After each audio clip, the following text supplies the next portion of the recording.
Hello बच्चों, आज हम फर्स्ट पेपर की सेकंड यूनिट स्टार्ट करते हैं। सेकंड यूनिट का नाम है स्वास्थ्यवर्धक भोजन का ज्ञान।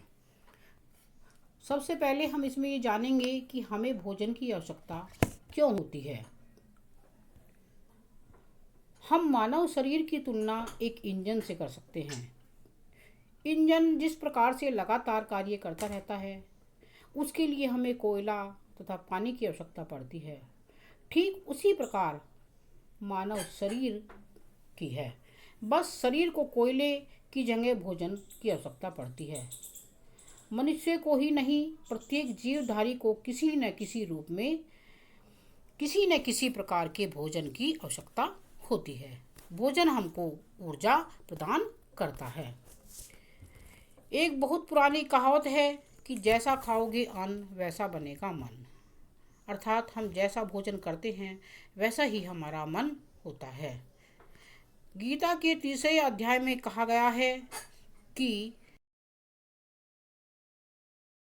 अन्नतः भूति भूतानि, अर्थात मनुष्य खाद्य पदार्थ से बना है। अतः हम कह सकते हैं कि भोजन केवल ऊर्जा ही नहीं देता, बल्कि हमारे शरीर तथा मन का भी निर्माण करता है। हमारे मस्तिष्क, मांसपेशियां तथा हड्डियां आदि सभी भोजन से बनती हैं। भोजन ही हमारे शरीर की टूट फूट की मरम्मत करता है तथा वृद्धि के लिए उत्तरदायी होता है, यानी कि उनकी वृद्धि करता है। क्योंकि भोजन से ही हमारे मन का निर्माण होता है, अतः भोजन से ही हमारा व्यक्तित्व बनता है। संतुलित भोजन करने पर ही हमारा शरीर तथा आत्मा स्वस्थ रहती हैं। उत्तम भोजन से मनुष्य के स्वास्थ्य में ही वृद्धि नहीं होती, बल्कि व्यक्ति के व्यक्तित्व का संपूर्ण विकास समुचित रूप से होता है। अतः भोजन का चयन बहुत सावधानी से और सोच समझकर करना चाहिए।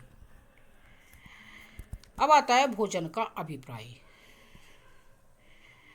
अभी पिछली स्लाइड में ही हमने जाना है कि भोजन वह चीज़ है जिससे शरीर का पालन पोषण होता है। कोई भी वह पदार्थ अथवा पेय पदार्थ जिससे शरीर की ऊर्जा वृद्धि, टूट फूट की मरम्मत और सुरक्षा की आवश्यकता पूरी हो सके, भोजन कहलाता है। हमें यह बात स्मरण रखनी चाहिए कि मनुष्य का शरीर अच्छे पोषण पर ही निर्भर है। किसी भी प्रकार से पेट भर लेने से ही अच्छे स्वास्थ्य की कल्पना नहीं की जा सकती है। इसीलिए प्राचीन काल से ही भोजन पर अनेक अनुसंधान किए जा रहे हैं। परंतु हमारे समाज में अधिकतर महिलाएं भोजन सिर्फ अपने घर के अन्य सदस्यों के स्वाद अनुसार ही पकाती हैं। उन्हें भोजन के मापक मूल्यों का ज्ञान ही नहीं होता है। साथ ही यह भी मालूम नहीं होता कि किस सदस्य को क्या भोजन कितनी मात्रा में किस समय देना चाहिए, क्योंकि यह तो सर्वविदित है कि घर के प्रत्येक सदस्य को अलग अलग समय पर भिन्न भिन्न पौष्टिकता के आहार की आवश्यकता होती है। इसीलिए एक साधारण गृहिणी को भोजन के संबंध में अग्र बातों का ज्ञान होना अत्यंत आवश्यक है।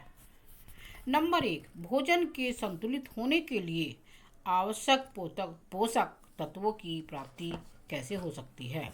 नंबर 2, भोजन में उपस्थित विभिन्न पोषक पदार्थों के पोषक मूल्यों का ज्ञान आवश्यक है। नंबर 3, अपनी आर्थिक स्थिति के अनुसार अपने परिवार के प्रत्येक सदस्य को किस प्रकार संतुलित आहार दिया जा सकता है। नंबर 4, अपने घर के विभिन्न आयु वर्ग के संतुलित आहार के बारे में जानना आवश्यक है। Thank you.